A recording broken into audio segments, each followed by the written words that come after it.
Ndị Igbo ekelele m unu ọzọ. Asị m ka ọ dịrị ndị Igbo na mma, ka ọ dịrị n'ala Igbo na mma. Ọzọ dị ka ibe ya bụ ya bụ Igbo midia, ya bụ Igbo midia ka esi wee na-ewetara unu ya bụ ozi. Eziokwu na anyị bịara late mana ọ na-ewe n'iwe na ihe agba n'ụzọ erika, ọ na-ewe n'iwe. Ihe eji maka ya wee wetara unu n'ụbọchị nke taa bụ ya bụ update ife gaa na ụlọ nke ọkaikpe gbasara Mazi Nnamdi Kanu, ọmadike ndị Igbo. Update ya ka wetara unu. O nwere ife o kwuru n'iru akwụkwọ a, ebere m akwa, anya mmiri gbara m, o wutere m, mana ya dịba, ọ ya adịsị mma ofu mbọsị Onyendu ga-esi n'ime ụlọ nke ọkaikpe wepụta. Asị m ka unu ga ya bụ ife, unu ga-ese ya bụ ife, unu drop comment unifu nche n'iru akwụkwọ na Igbo midia bụ ebe anyị si wee wetara unu ya bụ update bụ gbasara maka ife mee tata n'ụlọ nke ọkaikpe. Alright, over to you, sir. You can tell. So they're basically trying to keep me alive. So that when they calculate that I'm about to give up, that my heart is about to pack up, they will now say go. So when I go outside, I will die outside. That's what they're trying to do. The medications they've been giving to you, Yes. has it not been working? It's not working. If it's working, why would I have all these lumps underneath my... And he has written a petition to the Nigerian Medical Association where they brought one quack doctor, somebody who is not a doctor, to treat him. To come and try and treat me. The doctor now, they don't know what they're doing. And they know they don't know what they're doing. Or else, why would I have this? As long as it remains in DSS custody, there won't be no trial. So what is your application for? Is seeking for a non-custodial arrangement by the court. You said house arrest. Exactly. Yes. I don't mind house arrest because I'll defeat them. In this court, I'll defeat the government of Nigeria. Yeah. The whole world will see it. Where is the treasonable felon? Where is it? All these years, journalists are having treasonable treason. What's the treason today? It's gone. In some way, this terrorism charge will go. I'm thinking of another capital offense that can charge me with. Maybe, I don't know, impregnating the wife of somebody. I don't know what other thing they're going to charge me. Are you saying you are innocent of all these charges? The federal government, they know I'm not guilty. My only guilt is that I'm fighting for my people. And I will fight for them. Okay, so last for justice and fairness and equity everywhere. Last question. Has your family been able to... Anybody using IPOB to commit crime is a criminal. It's not part of this family. Our family is based on 4 cardinal points. You must be without fear before your enemies. You must speak the truth always, even if it leads to your death. You must help the poor and those who cannot help themselves, and be of good character that God may love thee. That's who we are. So what will be your words to those out there in the East who are killing in the name of IGBO? That they are criminals. They are criminals. They are not part of this family. We are called a family for a reason. We've come to serve our people, not to enslave them. Anybody conducting any type of activity that contravenes the welfare of our people is a criminal and must be dealt with. Thank you very much, sir. Any form of violence or subversion in the name of Biafra is not part of this family. Our family is noble. It's called IPOB. It's all over the world. So you condemn anything that has to do with killing? In total, why would I kill violence? People have sacrificed my parents for them. Why would I want to kill any other person after that? Huh? Anybody who's committing crime in the name of IPOB is a criminal. Igbo mụrụ nze mụọ ọzọ. Dịka unu gele ihe Onyendu kwuru, akwa unu gere ya bụ ife, anyị ejikwa iti ikwele unu ọzọ. Ka unu gekwe, unu gesezie ya, wee chịkọzie okwu niile ọnụ, wee gwazie unu ife anyị ji maka ya wee bịa na n'ụbọchị uhuruchi tata anụwa. Alright, over to you, sir. We are here to fight for our people, for freedom, for justice, equity, and fairness. That's what we're fighting for. Nothing more, nothing less. And we cannot be cowed by anybody. We are without fear before our enemies. And we speak the truth always. I want all the journalists here arrayed to go and ask government of Nigeria, what happened to treasonable felony? Where are those charges today? From 2015. They have just disappeared because they have no evidence against me. Wait. I went to. Anybody committing crime cannot go scot-free. I swear it. They cannot go scot-free. Anybody involved in any type of crime in the East cannot go free. And they're doing it because I'm in DSS. That's why if I was said no idiot can try this rubbish, and they know it very well. They know it very well. And I suspect that some people in government are complicit. They are making money with insecurity. That's correct. They are making money with it. They know Nnamdi Kanu is outside. In 2 minutes, this nonsense will stop. Who is the idiot? Who is the bagger? That will speak when I'm talking. Who is the fool? Who is the idiot? I ask. That I give an order in the east and any idiot will counter it. Who is the bastard? I'm asking you. Nobody can. Sir, are you I'm Nnamdi Kanu. Who is the idiot? Rubbish. No, don't. What is it? Can you tell us the ongoing killings in the east in the name of IPOB? What is your stand on that?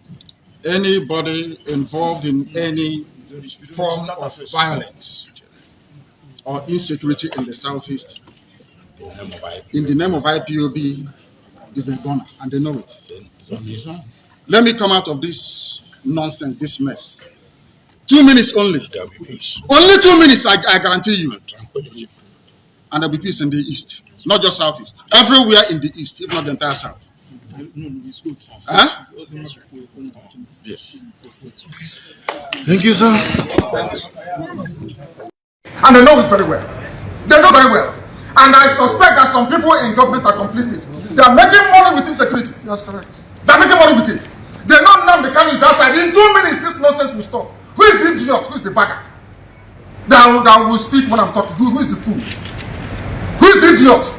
I ask. That I give an order in the east and any idiot will counter it. Who is the bastard? I'm asking you. So, sir, nobody can. Sir, are you against? I'm Nnamdi Kanu. Who is the idiot? Form of violence or insecurity in the southeast in the name of IPOB is a gun, and they know it. Let me come out of this nonsense, this mess. 2 minutes only. Only 2 minutes, I guarantee you. And there'll be peace in the east, not just southeast. Everywhere in the east, it's not the entire south. Huh? Ndị be anyị asị m ka ọ dịrị onye ọbụla na-esoro anyị na mma. Asị m na n'Igbo n'ụnụ ya ama mma. Ise. Asị na Chukwu abịa ma gaa nọnyere anyị ncha niile n'ofu n'ofu. Otu anyị kwuru otu akwa ya dịrịrị. Ise. Ise. Ise. Onyendu were okwu o kwuru. O metụrụ m n'obi. That is fighting for our rights and our freedom. My brother, ka anyị gwa unu eziokwu. Imandili nkwa one ekwegoro Onyendu n'ime DSS custody.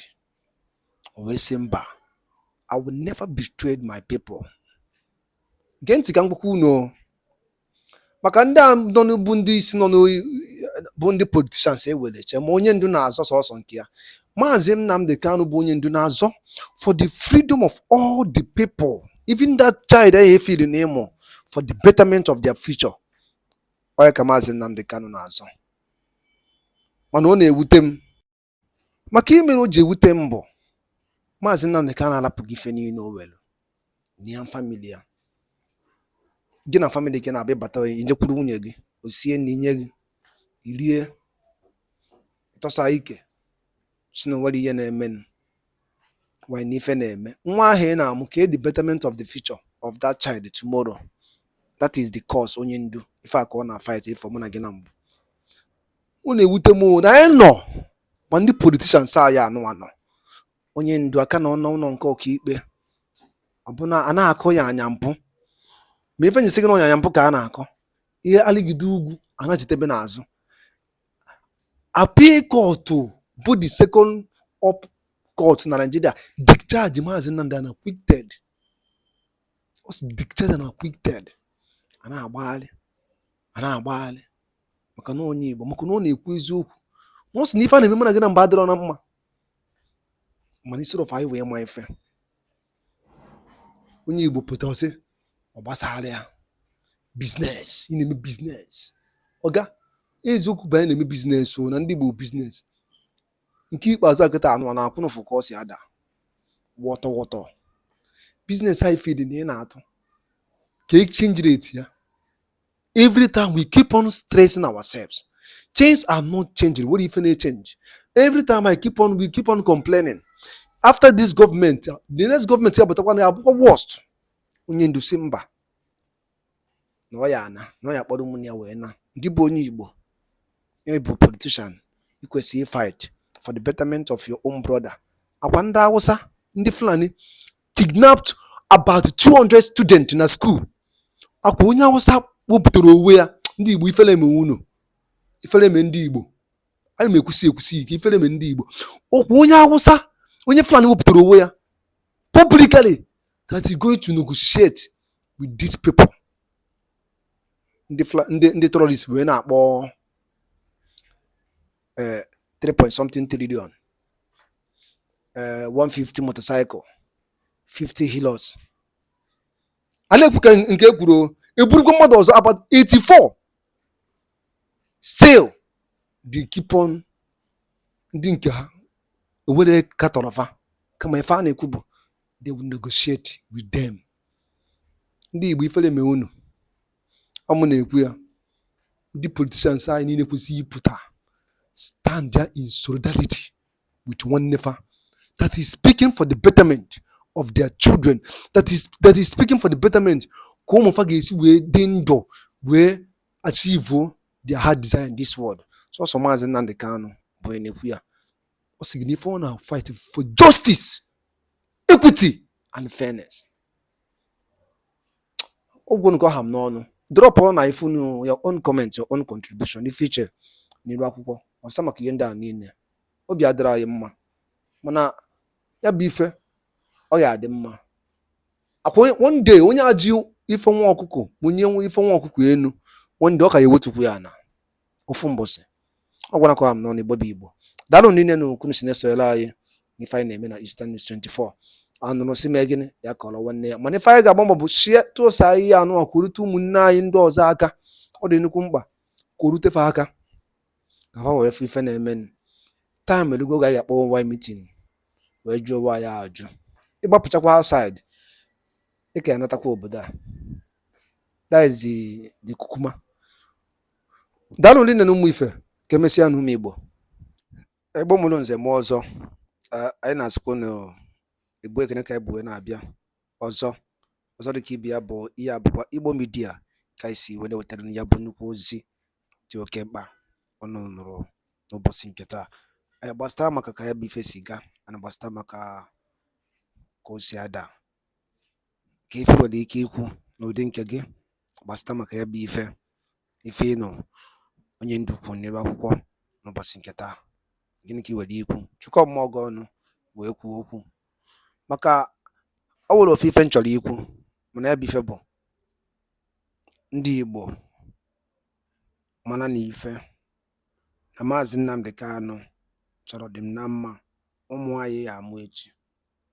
Akwa ibisi ya n'ụwa aka since a mụrụ anyị asị na ọ ga-adị mma ọ ga-adịkwa mma o. Where is the justice and where is the equity and fairness?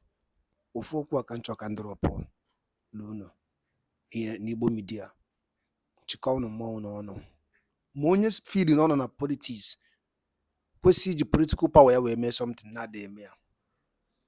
Emesikwa jikwa esi ụmụ Zik of Africa how far unu jụọ ese anyị onye ọbụla mara ife mana ị na-achọrọ ịma ife ọnọlụ bisikwa n'ụwa esi bigide bie 100 years nakwa mbigide depending on oge Chukwu kpọrọ m onye ọbụla eme gịnị ebikwa mana anyị esi ebigide n'ụwa bie 100 years ụwa enugbe gị inu but where is the legacy ka efi dobere n'ụwa before ị na-ana afọ ajụ nke ịgba nchọrọ ịjụ ndị Igbo ka efi dobere n'ụwa before ị na-ana. All this money na-ebu nwanne gị nwoke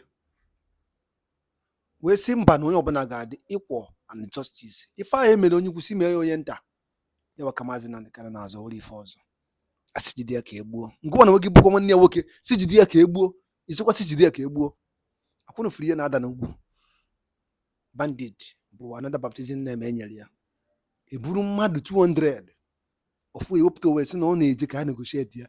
Military personnel sorofa to negotiate with the bandit with life ndị Igbo jụọ n'owu na-ajụ unu jụọ owu na-ajụ ife na-eme unu a na-ekwu ka a na-ekwu eburukwa mmadụ 80 something na mbọsị nke gara aga a na-edemand nnukwu ego they still negotiating. Gịnị ka Mazi Nnamdi Kanu mee na ọ sị na mmegbu ọ na-emegbu ụmụnne ya adịrọ mma na ọkwụrọzi ọ gwara ka ọha m n'ọnụ Igbo mana